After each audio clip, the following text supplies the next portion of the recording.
Gramscian Cretinism. How did the leftist coalition, after 5 decades of carefully strategizing to conquer hegemony following Antonio Gramsci's playbook, fall from overwhelming success to total failure in just one day, the fateful date of March 15? The answer is simple. Gramsci's recipe is flawed. It doesn't work.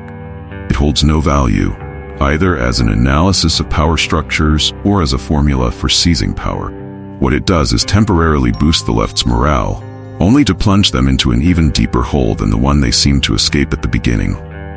Just like classical Marxism, Bernstein and Kautsky's revisionism, Leninism, Stalinism, Trotskyism, Maoism, Régis Debray's Foucault theory, Louis Althusser's structural Marxism, and countless other versions and remodelings, Gramscism is merely another illusionary form, part pathetic, part deadly, in Marxism's endless quest to dominate reality and shape the course of history. A key feature of leftist thought, the spread of which in Brazilian schools alone is enough to explain the declining intellectual capabilities of our students, journalists, university professors, and intellectuals in general, is what I call mediated induction. In the normal process of scientific knowledge, an accumulation of convergent facts suggests a constant, which then solidifies into a descriptive hypothesis that must be tested against potential divergent facts before it can achieve the status of a theory. In the leftist worldview, however, a pre-existing theory, always loaded with accusatory moralism, intervenes between facts and the descriptive hypothesis.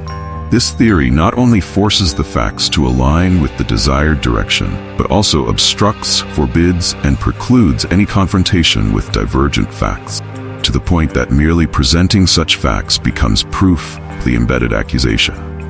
Note well, I didn't say this happens occasionally or is a frequent slip among leftist thinkers. I said it is an essential and infallible trait, present even in the loftiest creations of leftist intellectualism, without which they couldn't be leftist at all. This interposed theory has countless versions, but it can be summarized in a simple and unequivocal premise. All the world's evils stem from the fact that those in power are not us, communists and their ilk. It took me decades to realize that this premise, with all the candor of its brutal stupidity, is present in every line not only of the classics of Marxism, Marx, Engels, Lenin, Stalin, Mao, but also in the writings of the most sophisticated Marxist intellectuals like Lukács, Sartre, Merleau-Ponty, Foucault, Althusser, and Gramsci. Remove this premise, and everything they've written becomes an immense and senseless non sequitur, drawing conclusions from facts that don't support them even in dreams. Put it back, and everything starts to make sense. Not as a scientific theory, but as a pseudo-scientific camouflage for an intransigent and psychopathic claim, power. Marx himself implicitly confessed this in his 11th thesis on Feuerbach. The philosophers have only interpreted the world in various ways. Point, however, is to change it. While a philosopher may engage in contemplative activity far from the upper echelons of power and with no intention of ever joining them, changing the world requires, as a first and foremost condition, the power to do so.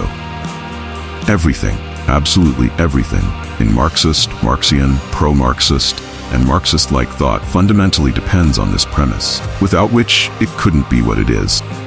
This means that even when discussing subjects seemingly miles away from any power struggle, Aeschylus's tragedies, cathedral architecture, or Mozart's music, the Marxist intellectual, I use the term in a broad sense, is always investigating the same question or series of questions. Who holds power? How did they get there? How can we remove them and take their place?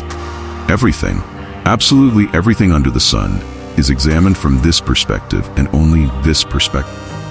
The very variety of subjects that interest Marxists proves that this obsessively narrow and limiting perspective can be extended to all possible objects, since everything can be useful for the conquest of power, just as anything can be a means or an obstacle to achieving any other human goal.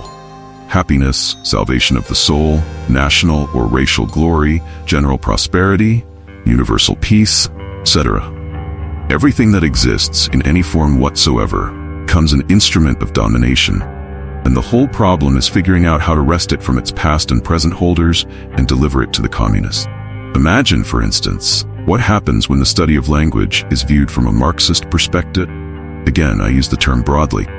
Antonio Gramsci emphasizes that in many languages, the adjective good comes from the same root that means rich, or, as in Latin, it is itself a synonym for rich.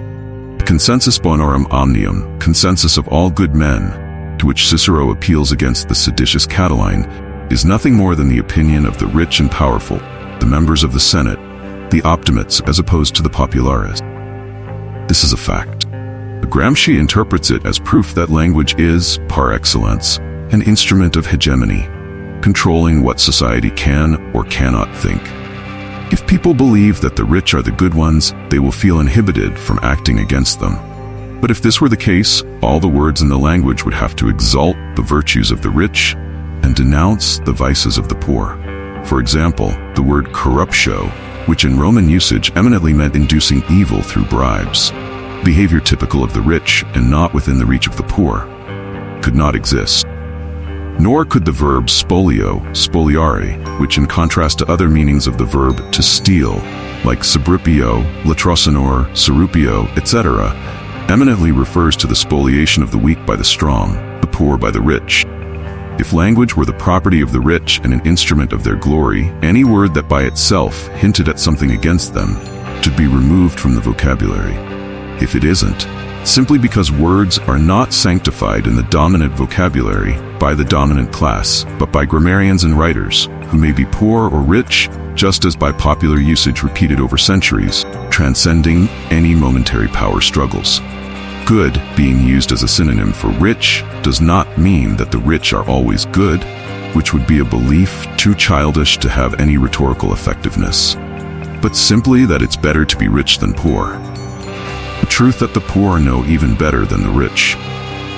This doesn't even take into account the trivial fact that any adjective can be used literally or ironically, depending on the construction of the sentence. To use Saussure's classic terms, the meaning of words is not decided at the level of langue, but at the level of parole, in the concrete use people make of the language.